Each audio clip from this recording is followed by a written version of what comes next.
Assalamu alaikum, welcome to my YouTube channel. Today's our topic is asynchronous or synchronous transmission. जैसे कि हमने previous lecture में modes of communication network के बारे में पढ़ा, जिसमें हमने सिंपलेक्स, हाफ डुप्लेक्स और फुल डुप्लेक्स मोड में बारे में पढ़ा। और अब हम पढ़ रहे हैं सिग्नोरियस और एसिग्नोरियस में डाटा जो है वो किस तरह ट्रैवल करता है। अब हम इसको देखते हैं। एसिग्नोरियस और synchronous transmissions are two different method. ये दो डिफरेंट मेथड है जो यूज किए जाते हैं कैरेक्टर को सेंड करवाने में। Used for transmitting character between components within a computer or from computer to other devices such as printer, modem। अब हम इन्हें डिटेल में पढ़ते हैं। एसिंक्रोनस ट्रांसमिशन में डाटा किस तरह सेंड किया जाता है। ए पहले आप ये डायग्राम को गौर से देखें। यहाँ पर फॉर एग्जांपल सपोज ये जो पहला करेक्टर है हमें दिया हुआ है 0 1 1 0 1। नेक्स्ट वन हमें बिट्स जो दी हुई हैं 1 1 1 1 0 1 1 और next one is 0 0 0 1 0 1 1 1 and the 1 1। Suppose आप कर लें कि ये हमें करेक्टर्स दिए हुए हैं।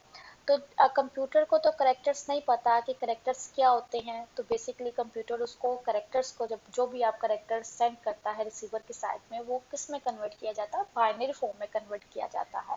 तो एसिंक्रोनस में भी हमने ये जो करेक्टर आप भेज रहे हैं रिसीवर की साइड में या सेंड कर रहे हैं रिसीवर की साइड में, उसको हम पहले बिट्स के फॉर्म में, बाइनरी के फॉर्म में क्या करेंगे, कन्वर्ट करेंगे। बिट्स मतलब 0 और 1 ने उन करेक्टर को क्या किया, कन्वर्ट किया। अब इसमें हमने देखे गैप, आप देखें इसमें इस सपोज ये वाला करेक्टर जो है 0 1 1 0 1 ए कह लें, the next character is B and the next character is C and the next character is D कह लें आप। तो इनमें के दरमियान में आप गैप देखें कि इनमें कुछ ज्यादा है, किसी में कम है, किसी में बहुत ज्यादा कम है। तो ये जो एसिंक्रोनस ट्रांसमिशन होता है, यहाँ पर गैप जो होता है वो अनइक्वल होता है। अनइक्वल का मतलब क्या है कि यहाँ पर गैप इक्वल नहीं हो सकता। किसी में ज़्यादा गैप आ सकता है, किसी में कम, और किसी में बहुत कम, किसी में बहुत ज़्यादा। और इसमें गैप्स अनइक्वल होते हैं। और यहाँ पर बिट्स, एक्स्ट्रा बिट्स यूज़ की जाती हैं। वो कौन से एक्स्ट्रा बिट्स होती हैं, वो हमारे पास स्टार्ट एंड स्टॉप की बिट होती हैं। जैसे कि ये देखिए, यहाँ पर एक और मैं आपको बात बताती चलूँ। जो डाटा सेंड किया जा रहा होता है वो एक डायरेक्शन में किया जाता है, फ्रॉम वन फ्लो में किया जा रहा होता है। और इस फ्लो में देखिए हम एक्स्ट्रा बिट यूज करते हैं। कौन सी बिट होती है एक्स्ट्रा, 1 और 0 स्टार्ट एंड स्टॉप बिट। जो स्टार्ट बिट होती है उसको इंडिकेट 0 से किया जाता है एंड जो स्टॉप बिट होती है उसको इंडिकेट 1 से किया जाता है। इसका क्या मतलब है, डाटा देखें, अगर कोई भी डाटा सेंड किया जा रहा है रिसीवर की साइड में, तो इसका मतलब हम इसको स्टार्ट करेंगे। स्टार्ट मीन कि वो डाटा क्या किया जा रहा है, स्टार्ट किया जा रहा है, सेंड किया जाएगा रिसीवर की साइड में।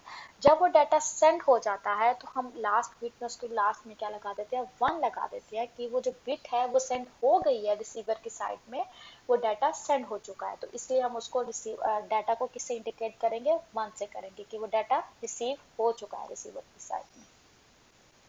अब हम इसे पढ़ते हैं। Asynchronous transmission, so the time interval between two character is variables and not fixed। इसका मतलब यही है कि दो करेक्टर के दरमियान में जो गैप आता है, जो टाइम इंटरवल है, वो फिक्स नहीं होता। वो अनइक्वल्स होते हैं। So the computer device can change information at their own rate, slow or fast। Start and stop bits are used in asynchronous transmission। और इसमें हम क्या यूज करते हैं, start and stop bits use की जाती हैं किसमें, asynchronous transmissions में। दिस बिट, ये जो बिट हम start and stop bit use कर रहे हैं, ये क्या प्रोवाइड करते हैं, ये प्रोवाइड करते हैं टाइमिंग। सिग्नोरियस टाइमिंग क्या प्रोवाइड कर रहे होते हैं, synchronous for the connection between sender and receiver, from the senders and receiver, for the connection between sender and receiver. देखिए यहाँ पर हमने क्या बताया, the start bit tell the receiver that the character is coming. जैसे कि मैंने आप सबको अभी बताया कि स्टार्ट बिट क्या इंडिकेट करती है कि करेक्टर जा रहा है किसकी साइड में, रिसीवर की साइड में जा रहा है। मैंने आपको पहले भी ये चीज़ बताई थी कि जीरो, हम जब कोई भी सेंडर एक करेक्टर सेंड करने लगता है तो उसको इंडिकेट किया जाता है 0 से। उसको इंडिकेट किसे किया जाता है, 0 से। मतलब यही है कि उसको बताया जाता है रिसीवर पे कि वो एक करेक्टर आपके साइड में आ रहा है। देखें वही बता रहा है the start bit tell the receiver that the character is coming, कि वो करेक्टर जो है वो आ रहा है आपके साइड में। And the stop bit indicate the transmissions of the character has been ended. और इसका क्या मतलब है कि स्टॉप बिट अगर लगा दी गई है कि जो करेक्टर है वो एंड हो गया, रिसीव हो गया, रिसीव ट्रांसमिट हो गया, ट्रेवल कर दिया गया उसने from sender to receiver. This type of transmission is ideal for slow speed transmissions, slow speed communications when it may occur during transmission। ये बहुत ज़्यादा क्या होता है, एसिंक्रोनस जो है ये स्लो है। ये स्लो क्यों होता है? ये स्लो इसीलिए होता है क्योंकि हम जो बिट अपना डाटा करेक्टर सेंड कर रहे होते हैं उसके साथ साथ हमें एक्स्ट्रा बिट भी लगानी पड़ती है। और एक्स्ट्रा बिट्स कौन सी होती हैं? वही 0 और 1 कि हमें बताना पड़ता है कि जो एक करेक्टर जा रहा है वो स्टार्ट हो रहा है 0 से, अगर वो ख़त्म हो गया ट्रांसमिट हो गया तो हमें 1 से इंडिकेट करना पड़ता है कि वो करेक्टर ट्रांसमिट हो गया। तो यहाँ पर हम 2 एक्स्ट्रा बिट्स लगाते हैं जिसकी वजह से ये सिग्नोरियस ट्रांसमिशन हमारे पास क्या हो जाता है, बहुत ज़्यादा स्लो वर्किंग करता है, बहुत स्लो वर्क करता है। द नेक्स्ट वन हमारे पास आ जाता है सिग्नोरियस ट्रांसमिशन। सिग्नोरियस ट्रांसमिशन में देखा जाए, सिग्नोरियस का मतलब क्या होता है? सिग्नोरियस का मतलब होता है happen at the same time, का मतलब कि जो डाटा सेंड किया जा रहा है उसमें कोई गैप्स नहीं होगा। वो डाटा बस वन एक के बाद करेक्टर के बाद दूसरा, दूसरे करेक्टर के बाद तीसरा, मतलब डाटा क्या किया जाता है, सेंड किया जाता है। इसका मतलब यही है कि जो हमारे पास डाटा सेंड हो रहा है वो ब्लॉक बाय ब्लॉक सेंड हो रहा है या पैकेट बाय पैकेट सेंड हो रहा है, उसमें कोई भी गैप्स नहीं आता। और वहाँ पर हमारे पास टाइम इंटरवल जो होता है वो फिक्स होता है।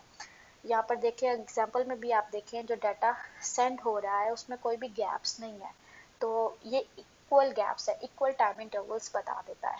तो एसिंक्रोनस ट्रांसमिशंस में so the time interval between two character is always the same. इसमें 2 करेक्टर के दरमियान में जो टाइम इंटरवल होगा वो क्या होगा, बिल्कुल सेम होगा।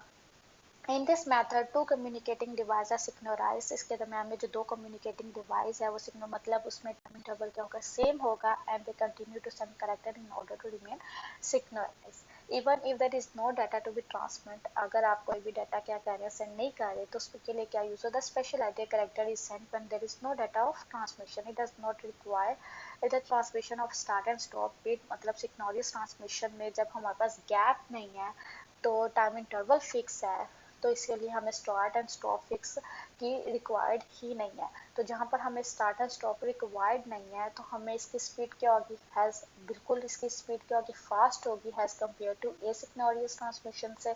तो it send data has one long bit streams और ब्लॉक ऑफ डाटा। इसका मतलब यही है कि डाटा जो हो हम भेज रहे हैं सेंटर से रिसीवर के साइड में, वो डाटा कंसिस्ट किस में करता है, 0 और 1 में। बाइनरी में that is transmitted has long bit of stream, so the receiver count the bits and they arrive the recognize the character। इसका मतलब यही है कि जो डाटा कंसिस्ट किया जा रहा है 0 और 1 में वो ट्रांसमिट होता है किस फॉर्म में, बिट्स की फॉर्म में। और इसमें हम क्या यूज़ करते हैं, हम इसमें क्लॉक टू कंट्रोल यूज़ करते हैं। वो क्या काम करता है, वो कंट्रोल करता है टाइमिंग को कंट्रोल करता है जो बिट सेंड की जा रही होती है ना। क्लॉक के यूज़ के मतलब इसका मतलब यही होता है कि किस टाइम में क्लॉक, मतलब क्लॉक यहाँ पर हम यूज़ करते हैं। इसका क्या मतलब, इसका ये मतलब होता है कि जो हम डाटा यूज़ कर रहे हैं बिट्स की फॉर्म में सेंडर में, तो वो यूज़ कर किया जाता है कि वो कितने टाइम में कितनी बिट्स क्या यूज़ की जाती हैं, कितनी ट्रैवल की जाती हैं। तो ये सब कौन कौन कंट्रोल कर रहा होता है, क्लॉक कंट्रोल करती है। It send the data and one bits of streams और क्लॉक ब्लॉक ऑफ डाटा, मतलब जो डाटा सेंड किया जाता है वो ब्लॉक बाय ब्लॉक भी सेंड किया जाता है और पैकेट बाय पैकेट भी सेंड किया जाता है। So the receiver count the bit and reconstruct the send information in bytes. It is essential, ये बहुत ज़रूरी है। क्या ज़रूरी है कि ये टाइमिंग को भी क्या रखता है, मेंटेन रखता है। जैसे मैंने आपको पहले बताया कि इस पे क्या यूज़ की जाती है, क्लॉक यूज़ की जाती है जो टाइमिंग को भी क्या करता है, कंट्रोल करता है।